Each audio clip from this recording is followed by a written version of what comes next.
It's Dog Bite Prevention Week, and we are joined live in studio with Karen Laws, dog trainer, the Ontario dog trainer. Yes, sir. So we have to talk about this.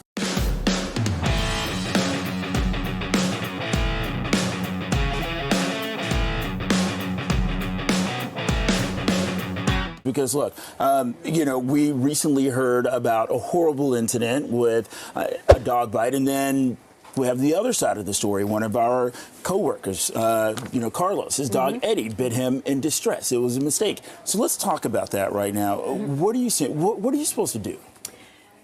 First of all, figure out, why did the dog bite?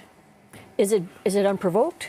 Is there a reason? Dogs move to pain. Did it feel like it was threatened? Dogs are always in fight or flight mode. They're worried about their survival more than anything else.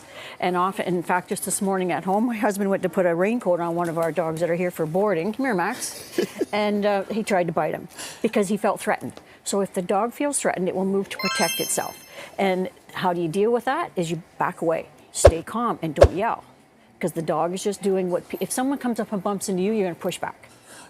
Okay, so it's estimated that 42 Canadians are bitten by a dog every hour. That's a lot. And you go over 3 tips. What are those top 3 tips? The first tip is stop. When you see a dog approaching, just stop. Don't wave your hands. Stop. We call it stop, pause, and pat. So you stop, pause, wait for the dog. Don't go into its space and pat your leg. That's the first thing to do. The second thing to do is let the dog come to you. In other words, instead of trying to, so many people think that dogs want to see them and they force themselves on them like this. That's a recipe for a bite.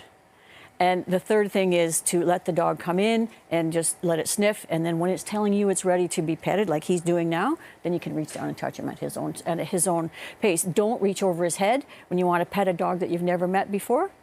Touch him on the shoulder or on the chest, not over his head, because that's a threat. That's like me doing that to you.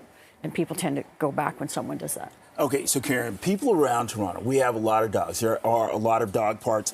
Sometimes the dogs don't always get along, and sometimes people are accidentally bitten when they're trying to break up the dogs. How do you handle those situations? And we have Max right here. Yeah, this is Max. Breaking up a dog fight's tricky business. A lot of people tend to want to reach and pull their muzzles apart. The best thing you can do, the most effective thing you can do, is make sure you have what we call a flat collar on the dog. Get around the dog that's on top and just twist the collar and lift up. Okay, so it's important to have a flat collar. Okay, it is walk a us flat through that buckle again. collar. Flat buckle collar. You can see here that Max has just a, I call it just a flat buckle collar. It's hooked on. It looks like this. I'll take it off. Okay. Come on, Max. And we're on that camera right there, so you can show. Just so you hold can it up. see To that it's a flat buckle. It has a little.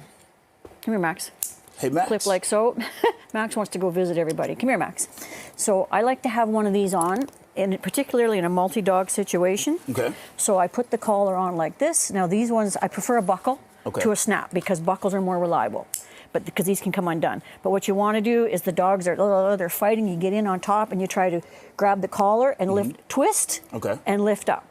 The other thing you can do is grab the back legs. I find that's not very effective in a 100-pound dog. Okay, now what about when it comes to children? Do you have to have different techniques when we're talking about toddlers versus a 5 or 6-year-old? Sure, even toddlers are capable of learning.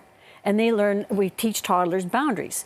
If there's a 2-year-old coming into, even Max, as kind as he is, we want to start to teach them from day one to have respect for animals. So if I was mom and I see little toddler, little toddy toddler coming into the dog, I'm going to go like this. I'm going to go, no, Jimmy, we don't do that. And you be nice. And then I just teach them to calm down. And I take his hand and I say, you pet him over here.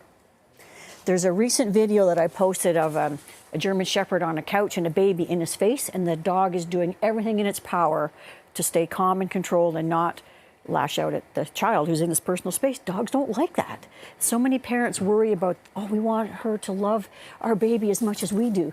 That's not going to happen unless you shape the behavior on both ends. When toddler learns to respect dog, dog learns to respect toddler. And they can learn as soon as they're mobile, they can learn. Okay, and with that, how do you want to wrap this up? What do you want to leave people with, especially, we're talking about Dog Bite Prevention Week, but overall safety? Yeah, overall safety and respect. I want people to remember that dogs are thinking beings just like you and I, and they deserve respect. No, you can't let your toddler walk all over your dog and think that's okay. When you meet a dog that you've never met before, I do the act like a tree. Stand here, look away, let the dog come in and sniff you, and when it's ready, then you come down and you pet it very gently on the side. If you have food, you can offer a treat, but don't reach into the dog space. This old myth of shove your hand at the dog so it can smell it is a threat to the dog. So stand still, let the dog come into you, and just put your hand down at your side, excuse me, gently, and let him come and take that food from your hand if you happen to have any. If not, just fold your arms, look away. He'll let you know when he's ready. And he'll come and lean into you, or he'll walk away. And if he walks away, let him go. Okay. If he doesn't want to come in, don't force it. All right. Karen Laws, dog trainer, the Ontario dog trainer, and of course, Max. Thanks a lot, you guys. Thank you very much. And thank you for watching CP24 Live.